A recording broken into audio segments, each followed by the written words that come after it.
Hi, I'm AJ Hogue, one of the teachers of Learn Real English, and welcome to our video course. Now, let's get started with rule number one, or secret number one. And rule number one is to always learn English phrases. And to never study just individual words. So, in this course, we're going to teach you a totally new way to learn English, a totally new way to study English so that you can speak English quickly, easily, automatically, powerfully, confidently. So, what's the old way of learning English? You know it because you learned it in school, you've been using it for years and years and years. You sit in a classroom, you've got a textbook, you memorize lists of vocabulary words, you study lots and lots and lots of grammar rules. You do lots of reading and little fake conversation drills and activities.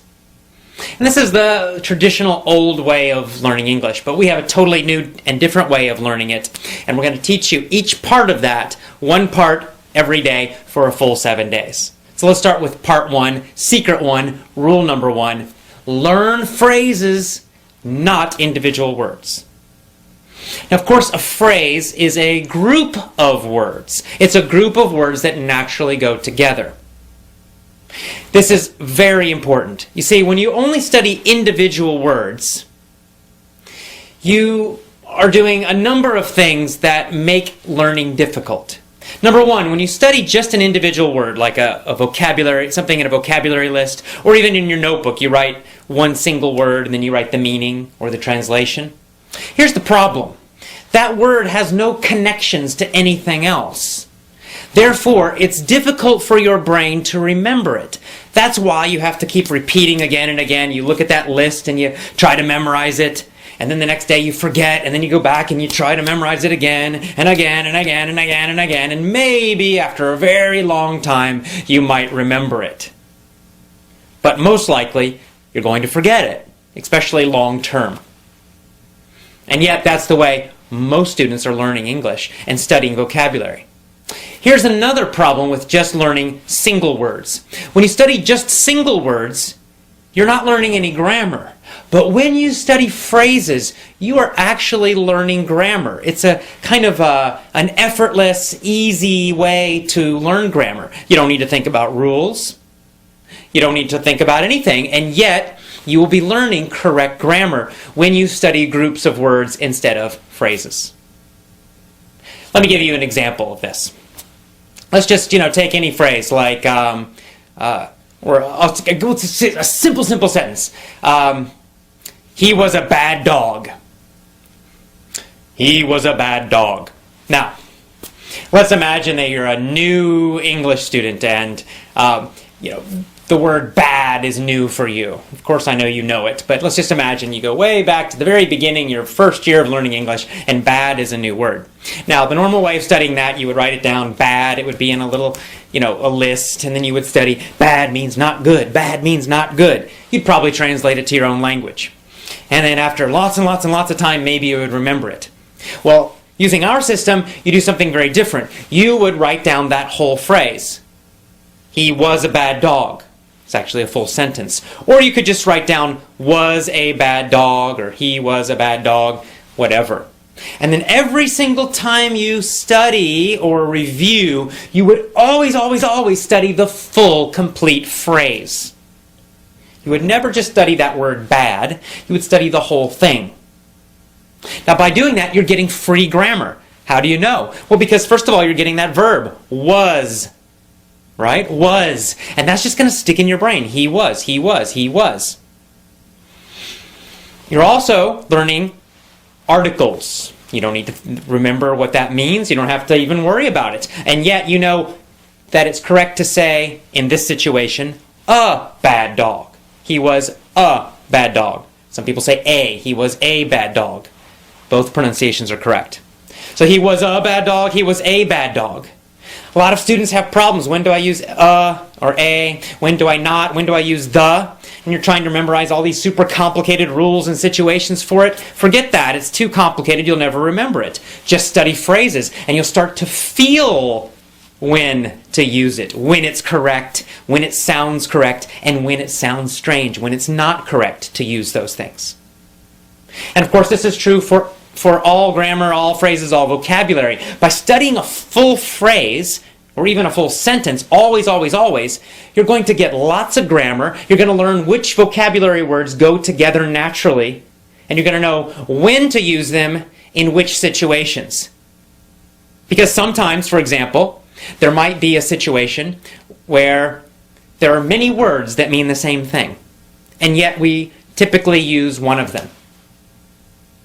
Like, we might say, he was a bad dog. That's a common phrase. A bad dog. Bad dog. We use that word bad to describe a dog who's naughty, who's not good.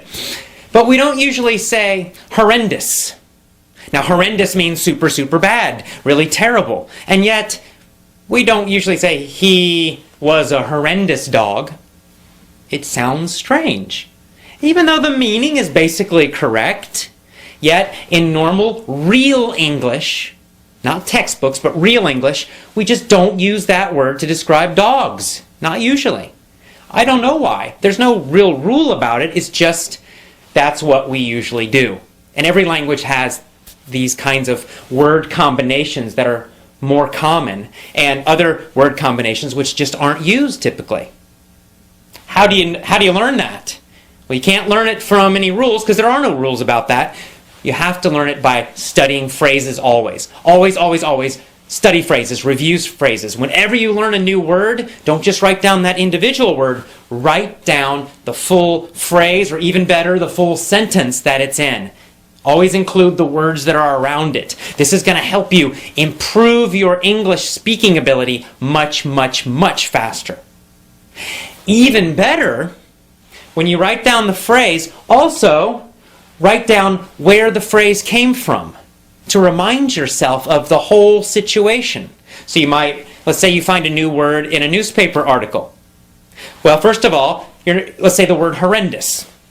You're reading a newspaper article, or you're listening to the radio, you hear that word horrendous. That's new, what is that? And you write it down. But you're not going to write down just that single word, you're going to write down the whole phrase that it was in. And then you're also going to make a note. You're going to put down, this came from a newspaper article about the economy. And this is going to trigger you. It's going to remind you, give you a memory cue, a memory reminder of the full situation. So now you're not only getting just this single word, you're getting the full phrase or sentence that it's in, and you're also reminding yourself where that sentence came from. What was the general topic? What was the general situation? And in this way, you're getting a lot of extra grammar, which you're learning unconsciously, easily. You don't have to think about it, but you're learning it anyway. Your brain is learning it, even though you might not know that. And you're also learning when certain phrases and certain words are used and when they're not used. You're learning which situations it's used or they are used in, and you'll of course know that in other situations you don't use it. Because as you learn more and more and more phrases, you begin to get this feeling of correctness, and you begin to know when to use certain words, how to use them, and you're also how to use the grammar correctly as well. This is so important. It's such a simple, simple little secret, a simple little trick, a simple little rule, and yet it can totally change the way you speak English and learn English. It's very, very important. So never, never, never study just an individual word, one word. Always study the phrase or the sentence, and always, always, always make a note where it came from. And you want those phrases and sentences to come from real English, which we'll talk about more later, not from textbooks. Here's another advantage of studying phrases and full sentences and always knowing the situation that they came from. Phrasal verbs. You guys know about them. You know all about phrasal verbs that are frustration for so many students, right? To be knocked out or knocked up have totally different meanings, right? Knocked out is a phrasal verb. It's a two-word verb. It's a verb phrase. And to be knocked out means it's like in boxing or sports. You get hit and it's like you're asleep, right? Boom, knocked out on the floor. To be knocked up means to become pregnant. And we use that for women. Now, there's no way if you just look at the individual words to know the meaning. Right? Knocked out, knocked up. It's not logical. You just have to learn each one individually. But if you just try to study lists and lists and lists of phrasal verbs, you're going to become very confused. You'll start confusing one with the other. You're going to forget. And it's horrible, and you don't want to do that. It's not effective. It doesn't work. But if you learn those phrasal verbs from real situations, real sentences, real articles, real audios, real speech, and then you always study them in the whole sentence, so then you know the situation, right? If you get the whole sentence, the fighter knocked out the other fighter. And you're always studying that full phrase or sentence. The fighter knocked out the other fighter. You're going to just naturally know. You got that word fighter in there. Helps you to remember the situation. And it helps you to remember the meaning of that phrase, knocked out. Or you could say, the woman got knocked up by her boyfriend. Right? So now you're like, oh yeah, boyfriend. It gives you a clue, gives you an idea of the meaning of that phrase. And you'll know that you always use that phrase in situations that describe pregnancy. This is much better than studying lists and lists and lists of phrasal verbs. So, what's our first rule? What's our first secret? Always, always, always study phrases, groups of words. Always write down a note about where the phrase came from to remind you of the situation. And no more, never again, study just individual words. And that's all. That is powerful secret number one, rule number one for learning to speak fantastic, amazing English. Start using this rule immediately today. Okay? We'll see you tomorrow for rule 2. Bye-bye.